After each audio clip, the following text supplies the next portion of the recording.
அன்பு மாணவ செல்வங்கள் அனைவருக்கும் வணக்கம். காக்கியின் காதலன் காவலர் பயிற்சி மையம் உங்களை அன்புடன் வரவேற்கிறது. எல்லாரும் போலீஸ் எக்ஸாமுக்காக உங்களுடைய ப்ரிப்பரேஷனை ஸ்டார்ட் பண்ணியிருப்பீங்க. நம்ம வரலாறுல முதல் வகுப்பு தான் இன்னைக்கு நம்ம பார்க்க போகிறோம். வரலாறு அப்படின்னு சொல்லும் பொழுது நிறைய மாணவர்களுக்கு ரொம்ப கஷ்டமாக ஃபீல் பண்ணுவீங்க. நிறைய டேட்டாஸ் படிக்கணும், நிறைய விஷயத்தை ஞாபகம் வச்சுக்கணும். அதுபோல் உங்களுக்கு ரொம்ப கஷ்டமான ஒரு சப்ஜெக்டாக வரலாறு அப்படின்றது இது வரைக்கும் இருந்திருக்கலாம். இப்போ வரலாறுன்றது உங்களுக்கு ரொம்ப சுலபமான சப்ஜெக்ட். இதை நீங்கள் மைண்ட் செட் பண்ணுங்கள். நம்ம போலீஸ் எக்ஸாமில் வரலாறுலேருந்து 10 கேள்விகள் கேட்குறாங்க. அப்போ ஒவ்வொரு மதிப்பெண்மே நமக்கு ரொம்ப முக்கியம்.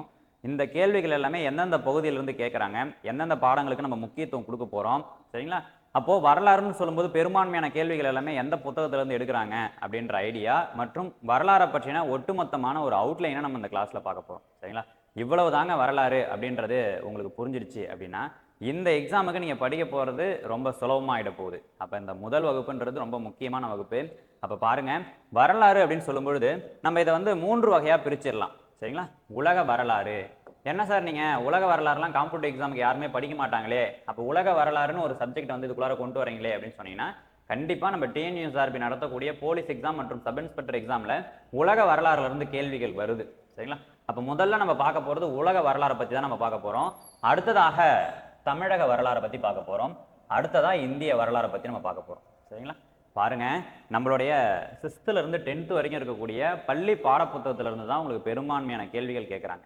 அப்போ இந்த உலக வரலாறை பற்றி நீங்கள் எந்தெந்த புத்தகத்தில் படிக்கலாம் அப்படின்னா 6ஆம் வகுப்பு புத்தகத்தில் படிக்கலாம், 9ஆம் வகுப்பு புத்தகத்தில் படிக்கலாம், அடுத்ததாக 10ஆம் வகுப்பு புத்தகத்தில் படிக்கலாம். இப்போ பாருங்கள், ஒவ்வொரு வகுப்பு புத்தகத்திலையும் நம்ம என்னென்ன விஷயங்களை படிக்க போகிறோம் அப்படின்றத பாருங்கள். உலக வரலாறு அப்படின்னு சொல்லும்பொழுது உலகத்தில் மனித இனம் எப்படி தோன்றுது, எப்படி பரிணாமிக்குது அப்படின்ற விஷயம் நம்ம கண்டிப்பாக தெரிஞ்சுக்கணும். இதை பற்றின தகவல்கள் எல்லாமே நமக்கு 6ஆம் வகுப்பு புத்தகம் மற்றும் 9ஆம் வகுப்பு புத்தகத்தில் கொடுத்துருக்காங்க, சரிங்களா? இந்த பிடிஎஃப்க்கான லிங்க் கீழே டிஸ்கிரிப்ஷனில் கொடுக்குறோம். நீங்கள் டவுன்லோட் பண்ணி இந்த விஷயங்கள் எல்லாத்தையும் நோட் பண்ணி வச்சுக்கோங்க. இதுதான் அடிப்படையான விஷயம். நம்ம என்னென்ன விஷயங்களை படிக்க போகிறோம், அது எதுக்காக படிக்க போகிறோம் அப்படின்றத நம்ம இந்த வகுப்பில் பார்த்துட்டு இருக்கிறோம். அப்போ மனித இனம் எப்படி தோன்றுகிறது, தோன்றிய இந்த மனித இனம் எப்படி பரிணாமிக்கிறது அப்படின்றது ரொம்ப ரொம்ப முக்கியம். 6ஆம் வகுப்பு 9ஆம் வகுப்பு புத்தகத்தில் இந்த தகவல்களை நம்ம பார்க்க போகிறோம். அடுத்ததாக பார்க்க போகிறது உலகின் பழமையான நாகரிகங்கள். அப்போ உலகத்தில் 4 பழமையான நாகரிகங்கள் இருக்குது. அந்த 4 பழமையான நாகரிகங்களும் இந்த உலகத்துக்கு என்னென்ன விஷயங்களை சொல்லிட்டு போயிருக்கு. அப்போ மெசபடோமிய நாகரிகம் இந்த உலகத்துக்கு என்ன சொல்லியிருக்கு, நம்மளுடைய சிந்து சமவெளி நாகரிகம் இந்த உலகத்திற்கு என்ன பண்பாட்டை கற்பித்துட்டு போயிருக்கு, சரிங்களா? அடுத்தது எகிப்திய நாகரிகத்தை பற்றி, சீன நாகரிகத்தை பற்றி, இந்த உலகத்தில் இருக்கக்கூடிய தொன்மையான 4 நாகரிகங்களை பற்றி நம்ம படிக்க போகிறோம். நாகரிகம் அப்படின்னாலே முன்னேறிய முறைப்படுத்தப்பட்ட வாழ்க்கை முறை அப்படின்றது தான் பொருள். அப்போ முன்னேறிய முறைப்படுத்தப்பட்ட வாழ்க்கை முறையில் இந்த உலகத்துக்கு என்னென்ன விஷயங்களையெல்லாம் இந்த நாகரிகங்கள் கற்றுக் கொடுத்துருக்கு அப்படின்றத நம்ம கண்டிப்பாக தெரிஞ்சுக்கணும். அடுத்ததாக பார்க்க போகிறது புரட்சிகளுடைய காலம். அப்போ தொழில் புரட்சி, சுதந்திர புரட்சி அப்படின்னு சொல்லக்கூடிய 2 புரட்சிகளை நம்ம படிக்க போகிறோம். 9ஆம் வகுப்பு புத்தகத்தில் தான் இந்த டேட்டா இருக்குது. 9ஆம் வகுப்பு வரலாறு புத்தகத்தில் தான் இருக்குது. அதே மாதிரி உலகின் பழமையான நாகரிகங்கள்னு சொன்னோம் இல்லையா, இது எங்கே இருக்குது அப்படின்னு பார்த்தீங்கன்னா 6th இதை பற்றின தகவல் இருக்குது. பெரும்பாலும் 9ஆம் வகுப்பு புத்தகத்தில் தான் இந்த தகவல்கள் இருக்குது. இதுல இருந்தெல்லாம் கேள்விகள் கேட்டிருக்காங்களாம் சார்னா கண்டிப்பாக கேட்டிருக்காங்க. கண்டிப்பாக நீங்கள் படித்து வச்சுக்கணும். அடுத்ததாக பார்க்க போகிறது முதல் உலக போர். அப்போ பார்த்தோம்னா அந்த உலக வரலாறுல ரொம்ப இன்றியமையாத ஒரு டாபிக், இதை தவிர்க்கவே முடியாது அப்படின்னு சொன்னோம்னா நம்ம பார்க்கறது உலகப்போர் தான். முதல் உலகப்போர், 2ஆம் உலகப்போர். இந்த முதல் உலகப் போருக்கும் 2ஆம் உலகப் போருக்கும் இடையில இந்த உலகம் எப்படி இருந்தது அப்படின்றது, சரிங்களா? அப்போ நிறைய உயிர் பலி, நிறைய பொருளாதார சீரழிவு. அப்போ இந்த உலகப்போர் அப்படின்றது உலக வரைபடத்தை மாற்றி அமைத்ததா அப்படின்னு கேட்டிங்கன்னா மாற்றி அமைத்தது. அப்போ வரலாறுல ஒரு நீங்காத இடம் பிடித்தது இந்த முதல் உலகப் போரும் 2ஆம் உலகப் போரும். இதனை பற்றின தகவல்களை எல்லாத்தையும் நம்ம 10ஆம் வகுப்பு புத்தகத்தில் படிக்க போகிறோம். 10வது புத்தகத்தில் மட்டும்தான் உங்களுக்கு கொடுத்துருக்காங்க. நிறைய டேட்டாஸ் இருக்கும், அதையெல்லாம் ஷார்ட் லிஸ்ட் பண்ணி நம்ம போலீஸ் எக்ஸாமுக்கு குறைவாக இதை மட்டும் நீங்கள் கண்டிப்பாக தெரிஞ்சு வச்சுக்கணும் அப்படின்ற பாயிண்ட் ஆஃப் வியூ நம்ம பார்க்க போகிறோம். அடுத்ததாக பார்க்கறது உலக அமைப்புகள். இந்த உலக அமைப்புகள் அப்படின்ற அந்த தலைப்பை நம்ம பொருளாதாரத்திலையும் படிப்போம். இந்த உலக அமைப்புகள் அப்படின்னு சொன்னோம்னா இந்த முதல் உலகப் போருக்கும் 2ஆம் உலகப் போருக்கும் முடிவில் இந்த உலகம் நிறைய பொருளாதார சீரழிவுகளையும் உயிரிழப்புகளையும் சந்திச்சது. அப்போ இது போல ஒரு நிகழ்வு இதுக்கப்புறம் நடக்கக்கூடாது அப்படின்றதுக்காக ஐநா சபையை நிறுவுறாங்க. ஐநா சபையில் நிறைய உறுப்பு சபைகள் இருக்குது, யுனெஸ்கோ இருக்குது, சரிங்களா? இந்த மாதிரி நிறைய இருக்குது. அந்த வகையில் உலகத்துடைய அமைதி, பண்பாடு, கலாச்சாரம் இது எல்லாத்தையும் பாதுகாக்கணும். அப்போ உலகத்தில் இருக்கக்கூடிய நாடுகளுக்கு ஒரு பாதுகாப்பை வழங்கணும் அப்படின்ற நோக்கத்துக்காக ஆரம்பிக்கப்பட்டது தான் ஐநா சபை. அப்போ உலக அமைப்புகளை பற்றி நம்ம தெரிஞ்சுக்க போகிறோம். இதுதான் உலக வரலாறுல ரொம்ப முக்கியமான தலைப்புகள். அப்போ இதுல இருந்தெல்லாம் எவ்வளவு கேள்விகளை சார் நம்ம ஹிஸ்ட்ரியில் எதிர்பார்க்கலாம் அப்படின்னா 1ல இருந்து 2 கேள்விகளை கண்டிப்பா நம்ம எதிர்பார்க்கலாம். ஒரு கொஸ்டின் அப்படி இல்லைன்னா 2 கொஸ்டின் கண்டிப்பா உலக வரலாறுல இருந்து நமக்கு கேட்க போறாங்க. அப்ப 10வது புத்தகத்தில் இருக்கக்கூடிய முதல் உலகப் போர், 2ஆம் உலகப் போர், உலக அமைப்புகள் இதெல்லாம் நமக்கு ரொம்ப முக்கியம். அடுத்ததா பார்க்க போறது தமிழக வரலாறு. தமிழக வரலாறுன்னு சொல்லும்போது இந்திய வரலாறுடைய ஒரு பகுதி தான் தமிழக வரலாறு. சரிங்களா? உலக வரலாறை பார்த்துட்டோம். உலக வரலாறு நம்ம இந்திய வரலாறு, அந்த இந்திய வரலாறுல இருக்கக்கூடிய ஒரு பகுதி தான் நம்ம தமிழக வரலாறு, நாம் வாழக்கூடிய தமிழகம். அப்போ வரலாறுன்னு சொன்னாலே இதை நம்ம எதுக்காக படிக்கிறோம் அப்படின்னா, நம்மளுடைய பண்பாடு, கலாச்சாரம், நம்மளுடைய இனம் எவ்வளவு ஆண்டுகள் பழமையானது, இதனுடைய சிறப்புகள்லாம் என்னென்ன, சரிங்களா? பழமையை எண்ணி நம்ம சிறப்பு அடைகிறோம், அவ்வளோதான். இவ்வளவு பழமையானவர்களா, இவ்வளவு வீரமிக்கவர்களா, இவ்வளவு பண்பாடும் கலாச்சாரமும் நம்ம தேசத்துல இருந்திருக்கா அப்படின்னு சொல்லி நம்ம கத்துக்கிறதுக்கு பேர் தான் இந்த வரலாறு. அந்த வகையில தமிழகத்துடைய பண்பாடு, கலாச்சாரம் எப்படியெல்லாம் பரிணாமிச்சிருக்கு அப்படின்றத நம்ம பார்க்குறோம். அந்த வகையில நம்ம பார்க்க போறது பெருங்கற்கால பண்பாடு. நம்ம தமிழகத்துடைய பண்பாடுன்னு சொல்லும்போது இதை இரும்பு பண்பாடுன்னு சொல்லலாம், பெருங்கற்கால பண்பாடுன்னு சொல்லலாம். அதை பத்தி நம்ம தெரிஞ்சுக்க போறோம். இந்த தகவல்களை எல்லாம் நம்ம பார்க்க போறது 6ஆம் வகுப்பு புத்தகமும் 9ஆம் வகுப்பு புத்தகமும், இந்த 2 புத்தகங்கள்லையும் இந்த பெருங்கற்கால பண்பாட்டை பத்தி நம்ம வந்து பார்க்க போறோம். சரிங்களா? அடுத்ததா பார்க்க போறது சங்ககாலம். அப்ப சங்கம் வைத்து தமிழை வளர்த்த பாண்டியர்கள் ரொம்ப மேன்மை அடைந்த ஒரு காலம் அந்த காலம். அப்ப இதுல வந்து நம்ம மூவேந்தர்களை பத்தி பார்ப்போம். சரிங்களா?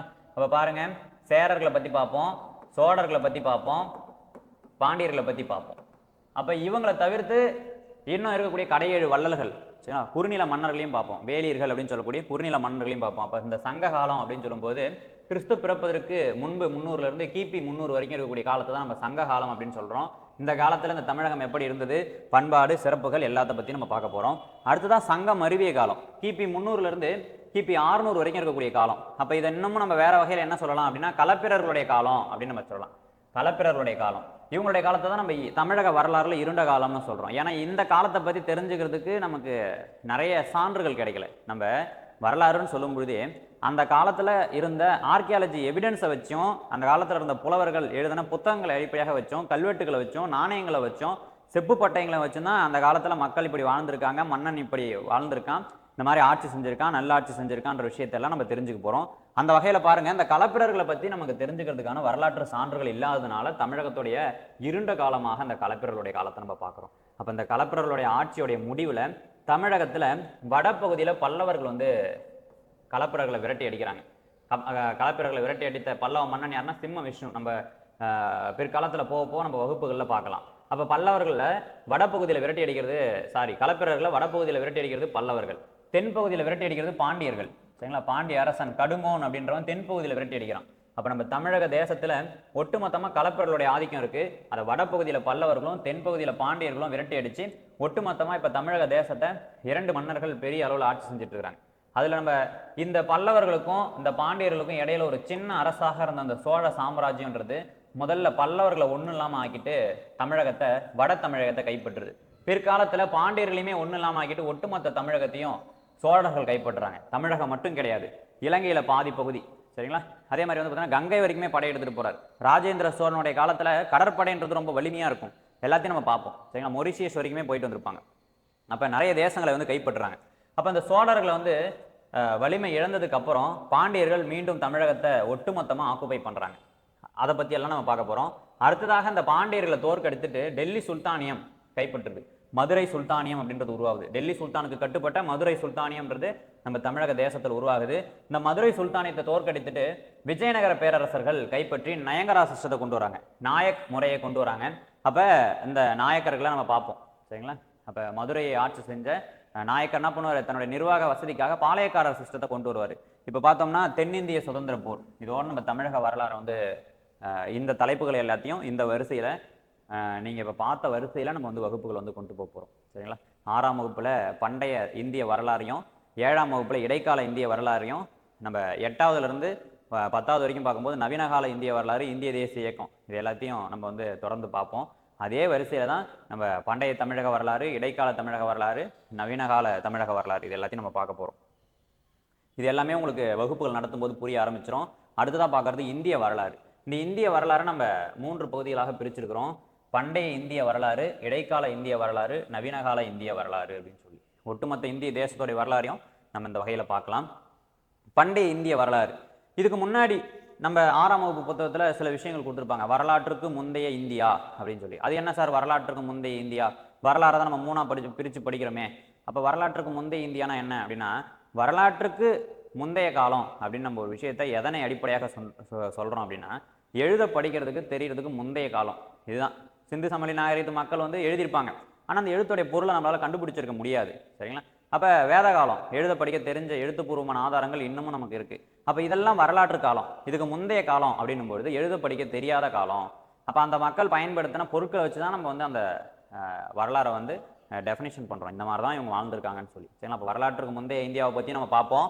வரலாற்று இந்தியான்னு சொல்லும்போது பண்டைய இந்திய வரலாறுன்றது தான் முதல்ல நம்ம பார்க்க போகிறோம். அந்த வரிசையில் நம்மளுடைய வரலாறுடைய ஆரம்ப புள்ளியே வந்து பார்த்தீங்கன்னா சிந்து சமவெளி நாகரிகம் தான். அப்போ சிந்து சமவெளி நாகரிகத்தை பற்றி நம்ம பார்க்க போகிறோம். அடுத்த கட்டமாக வேத காலத்தை பற்றி பார்க்க போகிறோம். சரிங்களா? இந்த சிந்து சமவெளி நாகரிகம், வேத காலம், இந்த 2 தகவல்களையும் நம்ம எங்கே பார்க்க போகிறோம் அப்படின்னு பார்த்தீங்கன்னா 6ஆம் வகுப்பு புத்தகம் மற்றும் 9ஆம் வகுப்பு புத்தகத்தில் தான் இந்த தகவல்களை பார்க்க போகிறோம். அடுத்ததாக இந்த வேத காலத்தில் 2 பிரிவுகளாக வரலாறு வந்து பிரிய போகுது. இப்போ வேத காலம் வரைக்கும் மதம் அப்படின்னு சொன்னோம்னா வேத மதத்தை தான் மக்கள் வந்து ஃபாலோ பண்ணுறாங்க. அப்போ இந்த வேத மதம் அப்படின்னு சொல்லும்போது ரொம்ப காஸ்ட்லியாக இருக்குது, எல்லாராலையும் பின்பற்ற முடியல. அப்போ வேத நடைமுறைகள் எல்லாராலையும் புரிஞ்சிக்க முடியல. இப்போ என்ன ஆகுதுன்னா, மக்களுக்கு அந்த மதத்தின் மீது வெறுப்பு வந்து புத்தம் சமணம் அப்படின்ற 2 பெரிய மதங்கள் உருவாகுது. ஒட்டுமொத்தமாக 1000 ஆண்டுகளுக்கு மேலே இந்த இந்திய தேசத்தில் மேலோங்கி இருந்த மதம் புத்தம் சமணம். அதனுடைய தாக்கத்தை பற்றி நம்ம தெரிஞ்சுக்க போகிறோம். தமிழகத்திலையும் இதனுடைய தாக்கம் இருந்திருக்கும். ஆனால் வேத மதத்துடைய தாக்கம் தமிழகத்தில் இருந்துச்சான்னு கேட்டிங்கன்னா இருக்காது. சரிங்களா? ஆனால் புத்தமும் சமணமும் தமிழகத்தில் இருந்துச்சு. அதை பற்றியும் படிப்போம். சரிங்களா? அந்த வேத காலத்தை 2 பகுதிகளாக வரலாறு வந்து போக போகுது. பேரரசுகள் வந்து உருவாக போகுது. பேரரசுகள், இதுக்கு முன்னாடி வந்து பேரரசுகள், பெரிய பெரிய அரசாங்கம்லாம் கிடையாது. சரிங்களா? மக்கள் தான் வந்து தங்களுடைய தலைவனை வந்து தேர்ந்தெடுத்தாங்க. இதுக்கப்புறம் வரப்போகிறதெல்லாம் பரம்பரையாக வரப்போகுது. சரிங்களா? அரசாங்கங்கள் அப்படின்றது உருவாக போகுது. ஏன்னா செல்வம் அப்படின்றது அதிகமாக போகுது. இந்த வேத மதம் அப்படின்னு சொல்கிறோம் இல்லையா, அந்த வேத காலம் அப்படின்னு சொல்கிறோம் இல்லையா, இந்த காலகட்டத்தில் மக்கள் எல்லாமே ஒன்று கூடி நிலையான ஒரு வாழ்க்கையை வாழ போகிறாங்க. செல்வம் அப்படின்றது அதிகமாக போகுது. அப்போ வந்து திருடர்கள் இந்த விஷயங்கள்லேருந்து பாதுகாக்கிறதுக்காக ஒரு தலைவனை உருவாக்குறாங்க. இந்த இடம் எல்லாமே இடத்தை அடிப்படையாக கொண்டு இந்த அரசாங்கம் அப்படின்றது உருவாக்க போகுது. ஒரு சின்ன கிராமம் அப்படின்னா அதுக்கு ஒரு தலைவன் இருக்கான். அப்போ கிராமங்கள் எல்லாமே சேர்ந்து ஒரு ஜனங்களாக மாறுது, அதுக்கு ஒரு தலைவன். அப்போ ஜனபதம்னு மாறுது, அதுக்கு ஒரு தலைவன். மகா ஜனபதமான மிகப்பெரிய பரப்பு, அதுக்கு ஒரு தலைவன். இப்போ இது வந்து பரம்பரையாக வரப்போகுது. இதுதான் பேரரசுகள். இந்த பேரரசுகள் எப்படி உருவாகுது அப்படின்ற விஷயத்தை நம்ம அடுத்த கோணத்தில் பார்க்க போகிறோம். அப்போ புத்தம் சமணம் அப்படின்றது தமிழகத்திலும் இருந்திருக்கு அப்படின்ற பார்வையோட அடுத்தது அந்த பேரரசுகளின் காலம் அப்படியே பிரிஞ்சு வருது. மகதத்தை ஆட்சி செய்யக்கூடிய 4 வம்சங்களை பற்றி பார்க்க போகிறோம். இந்த தகவல்களும் நமக்கு 6ஆம் வகுப்பு புத்தகத்தில் தான் இருக்குது. அடுத்ததாக குப்தர்கள், குஷானர்கள், வர்த்தன பேரரசு. அப்போ மகதத்தில் நம்ம மௌரியாவுக்கு அப்புறம் ஒரு மிகப்பெரிய சாம்ராஜ்யம் இருக்காது, குப்தர்கள் தான் வருவாங்க. இந்த குப்தர்களுடைய ஆட்சி காலத்தை இந்தியாவுடைய பொற்காலம்னு சொல்கிறோம். சரிங்களா? அப்போ இந்த தலைப்புகளை எல்லாத்தையும் நம்ம பார்க்குறோம். இது எல்லாமே எங்கே இருக்குது அப்படின்னா 6th புத்தகத்தில் தான் உங்களுக்கு கொடுத்துருக்காங்க. அப்போ இந்த தகவல்கள் எல்லாமே பார்த்தீங்கன்னா உங்களுக்கு பண்டைய இந்தியா முடிஞ்சிருச்சு. அடுத்ததாக பார்க்க போகிறது இடைக்கால இந்திய வரலாறு. அப்போ பார்த்தோம்னா இடைக்கால இந்திய வரலாறு அப்படின்னு சொல்லும்போது ராஜபுத்திரர்கள் இந்தியாவில் ஆட்சி செய்கிறாங்க. சரிங்களா? சின்ன சின்ன குலங்களாக அங்கங்கே ஆட்சி செஞ்சுட்டு இருக்கிறாங்க. இப்போது நம்ம பார்ப்போம், டெல்லி சுல்தானியம் அப்படின்றது உருவாக போகுது. முகமது கோரியோடைய படையெடுப்பு, முதல் தரையின் போர், 2வது தரையின் போர், அதன் விளைவாக டெல்லி சுல்தானியம் அப்படின்றது உருவாக போகுது.